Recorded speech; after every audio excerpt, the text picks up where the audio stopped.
Dear students, today we'll be dealing with the Unit 1 Reproduction in Organism. Each and every individual can live only for a certain period of time.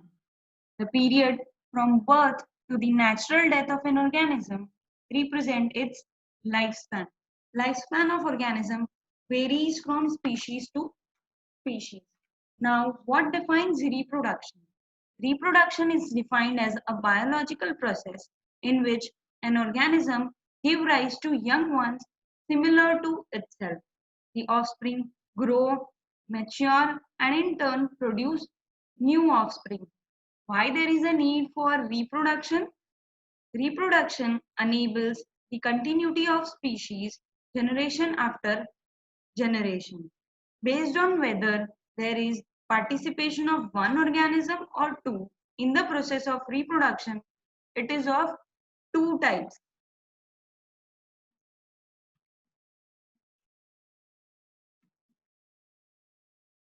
asexual reproduction,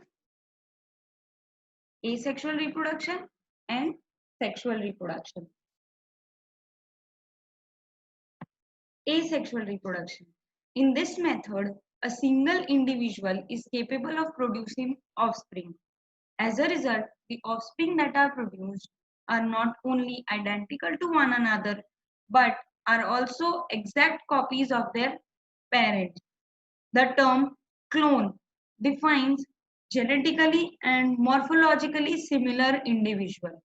This means that by the process of asexual reproduction, the offsprings are clone of each other.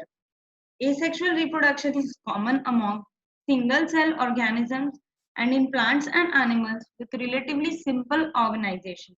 In protists and monarians, the organism or the parent cell divides into two to give rise to new individual. Thus, in these organisms, cell division is itself a mode of reproduction. Asexual reproduction could be of three types. It could be budding, fission, or zoospore formation. Budding is most commonly seen in case of yeast, whereas fission is of two types: binary fission and multiple fission.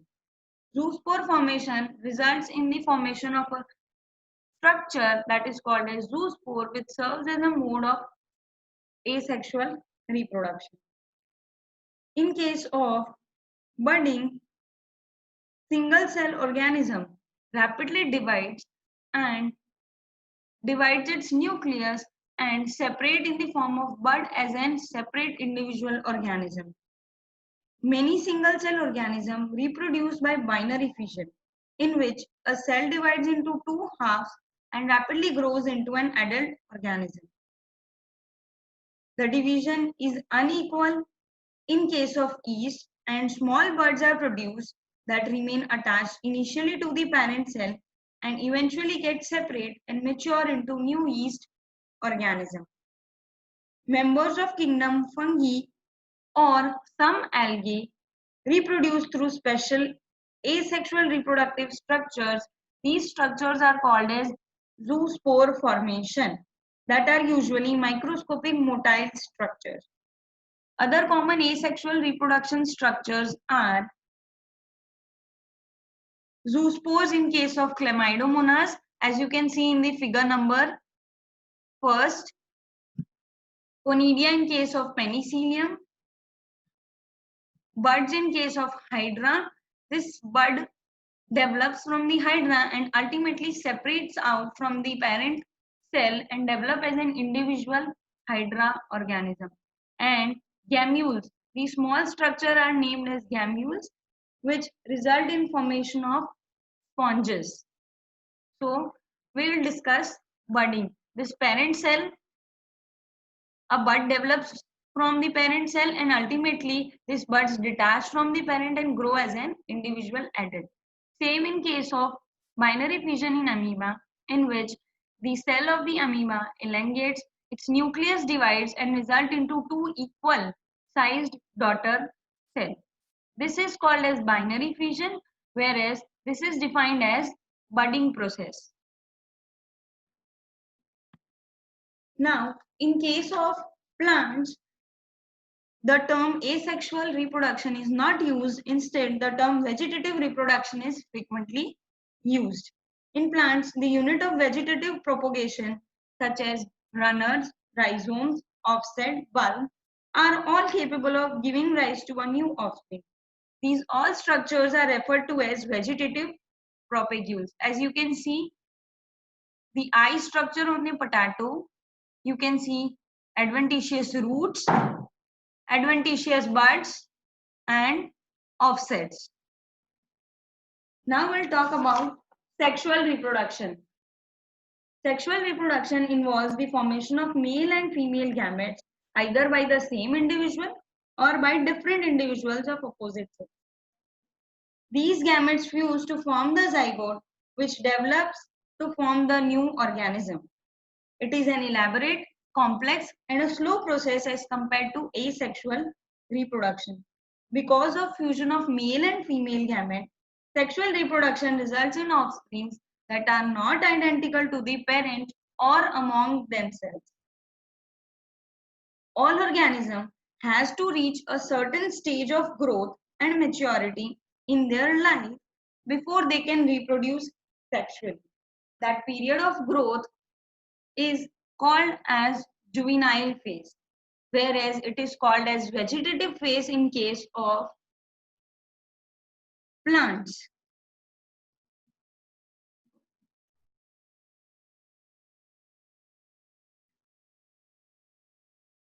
Among animals, for example, do they lay eggs all through the year is a season or it is a seasonal phenomenon. So the females of a placental mammals exhibit cyclical changes in the activities of ovaries and accessory ducts as well as hormone during the reproductive phase. In case of non-primate animals like cow, sheep, rat, deer, dog, tigers, etc., such cyclical changes during reproduction are called as oestrus cycle, whereas in primates like monkey, apes, and humans, it is called as menstrual cycle. Many mammals, especially those that are living in natural wild condition, exhibit such cyclical changes only during a certain favorable conditions or certain favorable seasons in their reproductive phase and are therefore called as seasonal breeders. Many other are reproductively active throughout their reproductive phase and are hence called as continuous breeders. There are generally three phases of life. First is the juvenile phase, then will shift to reproductive phase, and the third phase is the senescence phase. In both plants and animals, hormones are responsible for the transition between all these three phases. Interaction between hormone and certain environmental factors regulate the reproductive process and the associated behavioral expression of organism. Events that takes place in sexual reproductions are divided into three sequential events. Those are pre-fertilization events, fertilization, and post-fertilization events. Pre-fertilization events includes all the events of sexual reproduction prior to the fusion of gametes. The two main pre-fertilization events are gametogenesis and gamete transfer. We'll study in detail about gametogenesis. Gametogenesis refers to the process of formation of two types of gametes, male and female. Gametes are haploid in nature. In some algae, the two gametes are so similar in appearance that it is not possible to categorize them into male or female gamete. When the gametes are structurally similar to each other, they are called as homogametes or isogametes. When the gametes are morphologically distinct from each other, they are referred to as heterogametes or anisogametes. The example of anisogametes include a male gamete which is called as anthrazoid or sperm, and the female gamete, which is called as egg or ovum. Plants may have both male and female reproductive structure in the same plant or on different plants. In several fungi and plants, terms such as homothallic and monoecious are used to denote the bisexual condition, and heterothallic and dioecious terms are used to describe unisexual condition. In flowering plant, the unisexual male flower is staminate, that is bearing stamens, releasing pollen from the anther, while the female is called pistillate, bearing pistils, that is bearing stigma. In some flowering plants, both male and female flowers may be present on the same individual or on different individuals. In case of animals like earthworms, both male and female reproductive organs are present in the same individual, and such type of organisms are called as hermaphrodite animals. Gametes in all heterogametic species are of two types, male and female gametes. Gametes are haploid, though the parent plant body from which they arise may be either haploid or diploid. Several organisms belonging to Monera, fungi, algae, and bryophytes are having haploid plant body, but the organism belonging to pteridophytes, gymnosperms, and angiosperms, including human, the parental body is diploid. So it is obvious that in case of Monera, fungi, and algae, the production of gametes takes place through mitotic division, whereas in case of diploid organisms, the production of gametes takes place through a process which is called as reductional division or meiosis. In diploid organism, specialized cell called meiocytes undergo meiosis. At the end of meiosis, only one set of chromosomes gets incorporated into each gamete. Now we'll talk about the process of gamete transfer. After their formation, male and female gametes must be physically brought together to facilitate fusion. Generally, in majority of organisms, male gamete is motile and female gamete is stationary. So there is a need for a medium through which the male gametes move. In several simple plants like algae, bryophytes, and pteridophytes, water is the medium through which this gamete transfer takes place. A large number of male gametes, however, fail to reach the female gametes. To compensate this loss of male gametes during transport, the number of male gametes produced is several thousand times the number of female gametes produced. In seedling plants, pollen grains are the carriers of male gametes and ovule have the egg. Pollen grains are produced in anther and therefore have to be transferred to the stigma before it can lead to fertilization. In bisexual self-fertilizing plant, that is, transfer of pollen grains to the stigma is relatively easy and anther and stigma are located close to each other. So, a specialized event called pollination facilitates transfer of pollen grains to the stigma. So what is the definition of pollination? Pollination can be defined as the transfer of pollen grains from anther to the stigma of a plant. Pollen grains germinate on stigma and the pollen tube carrying the male gametes reach the ovule and discharge male gametes near the egg. In case of dioecious animals, since male and female gametes are formed in different individuals, the organism must evolve a special mechanism for gamete transfer. Now we'll talk about fertilization. The most vital event of sexual reproduction is perhaps the fusion of the gamete. The fusion of female and male gamete is defined as fertilization, which results in development of a diploid zygote. This process can also be called as syngamy. When The female gamete undergoes development to form new organism without fertilization. This phenomenon is referred to as parthenogenesis. The parthenogenesis is commonly seen in rotifers, honeybee, lichens. Fertilization, whether depending on condition it is occurring outside the female body or inside the female body, is divided into two categories: external fertilization and internal fertilization. In most aquatic organisms or majority of algae and fishes as well as amphibians, syngamy occurs in external medium, that is outside the body of organism. This type of gamete fusion is called external fertilization. Organism exhibiting external fertilization produce a large number of gametes into the surrounding medium in order to enhance the chances of syngamy.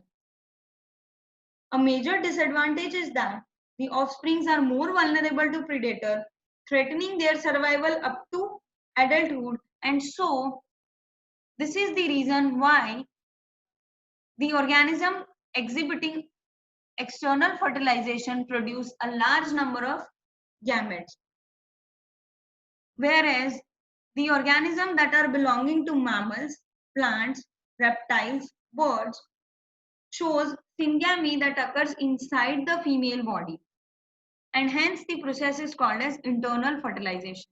In all these organisms, egg is formed inside the female body where they fuse with the male gamete. In organism exhibiting internal fertilization, the male gamete is motile and has to reach the egg in order to fuse with it. In seed plants, however, the non-motile gametes are carried to the female gamete by pollen tube. Post-fertilization events. Events in sexual reproduction after the formation of zygote are called as post-fertilization event. First is formation of zygote. The formation of diploid zygote is universal in all sexually reproducing organisms. In organisms with external fertilization, zygote is formed in the external medium, while those exhibiting internal fertilization, zygote is formed inside the organism. Zygote Development of zygote depends on the type of the life cycle the organism has and the environment in which it is exposed. A zygote develops a thick wall that is resistant to desiccation and damage. It undergoes a period of rest before germination. Zygote serves as a vital link that ensures the continuity of the species between organism of one generation to the next. Every sexually reproducing organism, including human being, begins life as a single cell, which is called as the zygote, having diploid nature. Embryogenesis. Embryogenesis refers to the process of development of embryo from the zygote. During embryogenesis, zygote undergoes cell division and cell differentiation. While cell division increases the number of cells in the developing embryo, cell differentiation helps group of cells to undergo certain modification to form specialized tissues and organs to form an organism. Animals are categorized into oviparous and viviparous animal based on whether the development of zygote takes place outside of the female parent or inside. That is, whether they lay fertilized or unfertilized egg or give birth to the young one. Oviparous animals like reptiles and birds, the fertilized egg are covered by hard calcareous shell, are laid in a safe place in an environment. After a period of incubation, young ones hatch out.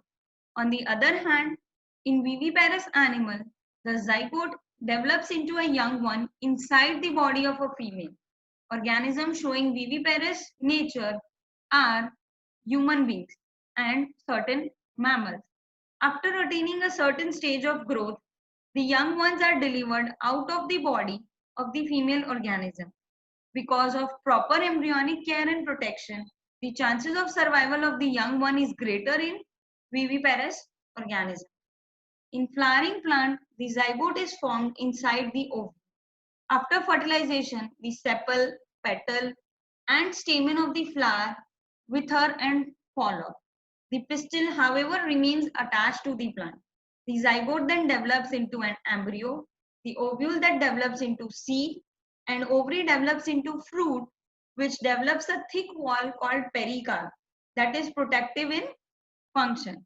After dispersal, seed germinate under favorable condition to produce new plants.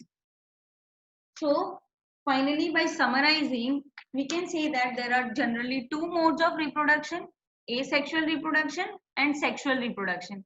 Asexual reproduction comprises of single individual without the fusion of gamete.